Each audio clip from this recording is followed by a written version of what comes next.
We got Norman and we got Haney.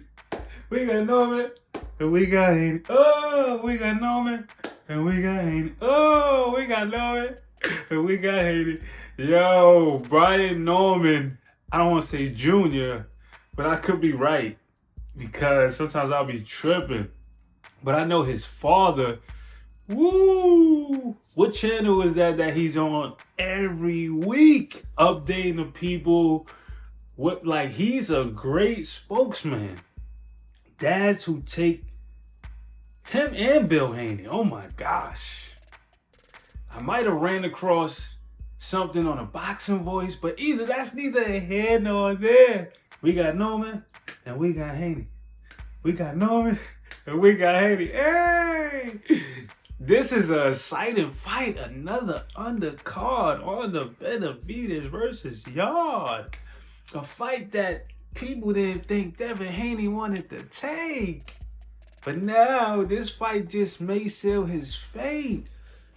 The #1 guy at 147. Haney taking on without no questions. Did he second guess himself? Was the last fight a get back? Can he land a right hand? Or will this be a mismatch? Cutting off the ring? Running out the ring? Don't know where I'm going? But nah, seriously.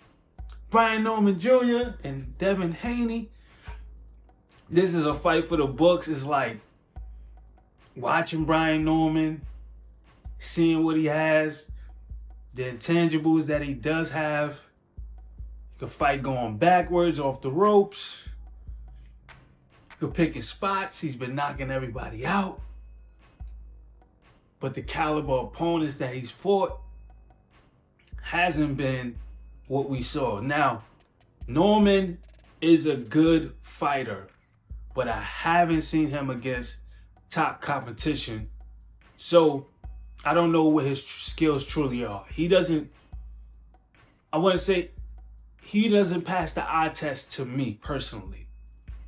He may pass the eye test to some other people, but me personally, I haven't seen him against anyone where I could say, okay, he's the real deal.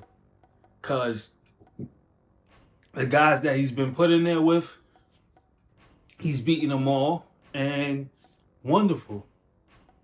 He may have, I don't even know Brian Norman's record. Haney, on the other hand, the Lomachenkos,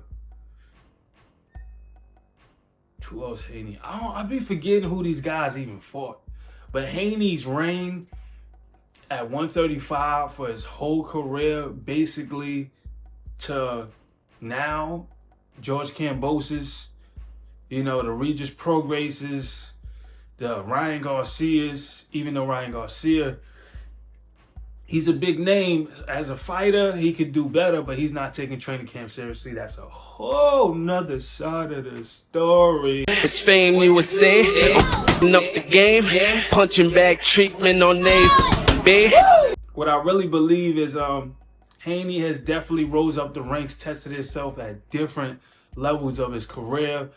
Brian Norman, to me, from what I know, it's been a career 147. I could be totally wrong. But Haney rising up the ranks, got more accolades, know what it feels like to win all the belts, know what it feels like to get put down and come back. So we don't know which Haney's going to show up. Which Haney's going to show up? Is it the one that faced Jojo Diaz? Is it that one? Because if it's that one, then now we have, something brewing in the pot. We have a Haney who's going to be willing to take it to him a bit, move, stop, try to place his punches a little more, like things of that nature. So, Haney versus Norman. Norman got all the power. Is he going to be able to implement his game plan on Haney? Is Haney going to look fresh at 47? Haney was a big guy shrinking down to 135. A big guy shrinking down to 135. Like, he should have been left 135. And this is his first fight at 47. He's going after Norman, the top guy. So that says a lot about him. When he fought Ryan Garcia, obviously he didn't never lay down. He got up like a warrior and fought. So this is like, I gotta see something. I don't know if Haney's gonna be able to pull out that JoJo Diaz kind of performance. I don't know how his power's gonna translate. Will it translate at 47? Does he have enough to keep Brian Norman Jr. off him? Is Brian Norman gonna be able to keep up with the feet of Devin Haney? When you torn in between the two and you don't know who to pick and choose, my decision will ultimately come down to the guy with the best game plan. Haney versus Norman. This fight ain't just normal. It's retribution and moving up to a new weight class to see if you can hold your weight at this class that you're really supposed to be in. Haney, more skilled fighter to me. Norman, guy who got something to prove, the underdog. Haney is like the guy that, Norman to me is like that guy that went off to the army, came back, but before that, nobody was really paying attention to him. He came back, and now he has his mindset like, okay, y'all was sleeping on me. Now he got the big yard, he got the big house, and he still, but when he pull up, y'all see him now, and he's still the same person. Haney on the other end, he got something to prove. He got to prove to himself, one, that he could be in there with the top 147 pounder, because after that, he's going to have a whole bunch of other people licking their chops like, that's sweet.